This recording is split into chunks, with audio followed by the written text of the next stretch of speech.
Okay, let's just jump right in with a pretty wild idea. You're exhausted, right? I mean, you turn on the news, you scroll through your phone, and it just feels like the world is screaming all the time. It is absolutely draining. You know, we're always told the problem is all the hate in the world. But what if that's not quite it? What if the real root of all this chaos is something else? What if the problem is that we love, but we only love in a really small, tight circle? That our deep, powerful instinct to protect our own is actually the very thing causing all the problems. And this gets to the heart of it, doesn't it? This idea of my people. It feels like we're all living in tribes now. It's red team versus blue team, my country versus your country, my little circle versus yours. And look, this instinct feels completely natural. It feels right. Of course we're wired to protect our family, our friends, our nation. It's just a basic part of being human. But, and here's the really uncomfortable question, what if that beautiful impulse to love our own more is the fundamental bug in our human code? The thing that actually leads to all the conflict, all the division, all the war. Believe it or not, there was a philosopher wrestling with this exact same problem 2,400 years ago in ancient China. His name was Mozi, and he looked at his own world being torn apart by war and decided that what humanity needed was a total upgrade for love itself. This really shows the incredible clash between Mozi and his way more famous contemporary Confucius. See, Confucius gave us the model that just feels right. Love spreads out like ripples in a pond. Your family is at the center, then friends, then neighbors, and so on. But Mozi looked at that and basically said, nope, that is the whole problem. That logic is garbage. You must love everyone impartially. His big idea was called Jian'ai. It translates to universal love or impartial caring. And the principle is as simple as it is radical. You should care for a total stranger just as much as you care for your own father. Because if you do that, well, wars become logically impossible, don't they? Now, I know what you're thinking. This sounds kind of like some vague, all you need is love hippie philosophy. But it wasn't, not at all. Mozi was a carpenter, an engineer. He was intensely practical. He wasn't some kind of preacher. He was more like the Batman of ancient China. He didn't just talk about his ideas. Oh no, he put them into action in the most direct way you can imagine. He and his followers, who were basically this paramilitary group of genius engineers, would literally show up at cities about to be attacked and help them build defenses to stop the war before it started. The most famous story about him starts when he hears that a huge, powerful empire is about to go crush a tiny little city-state for no good reason.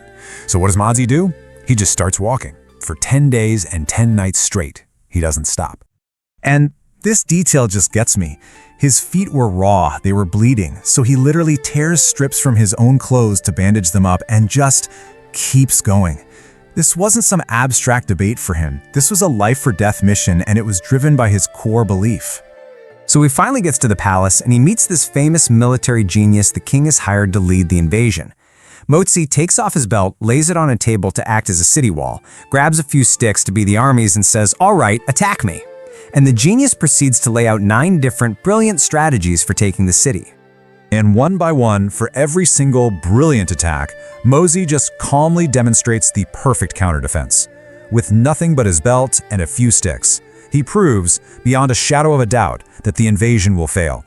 The genius is just completely and utterly humiliated. So, defeated and furious, the genius looks at Mozi and says, "I have one way left to beat you." And the implication is crystal clear. He's just gonna kill Mozi, right there in the throne room.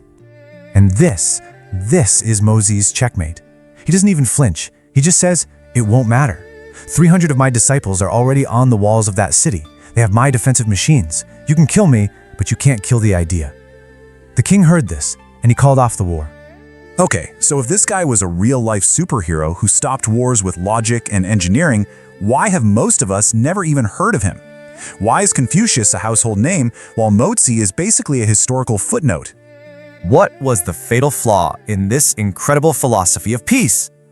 Why did Mohism, which was once a major school of thought, just fail and disappear? Well, the answer is actually pretty simple and pretty profound.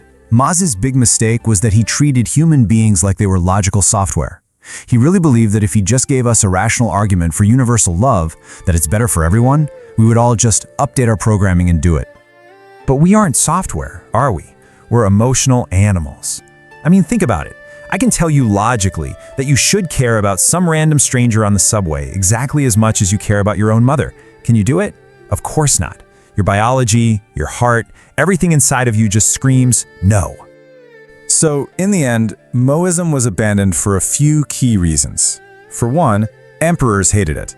I mean, an idea that says a peasant is just as valuable as a king, that's really dangerous to people in power. But even more than that, the people themselves left it behind. It was just too demanding, it felt too cold, and it asked us to fight against our most basic human wiring. So what on earth does this ancient failure have to do with our world today? Well, Mohism failed because it tried to deny our tribal nature. We chose to follow that nature, right? To stick with loving our own. And where has that gotten us? Just look around at all the polarization, the us versus them that pretty much defines our lives now. Mozi's ideal of universal love, yeah, it might be impossible to achieve perfectly, but maybe perfection was never the point. Maybe the point was just to try. And that really leaves us with a question, doesn't it? Is it better to just accept our tribal nature and live in constant conflict, or to strive for an impossible love that might just be the only thing that can save us from ourselves?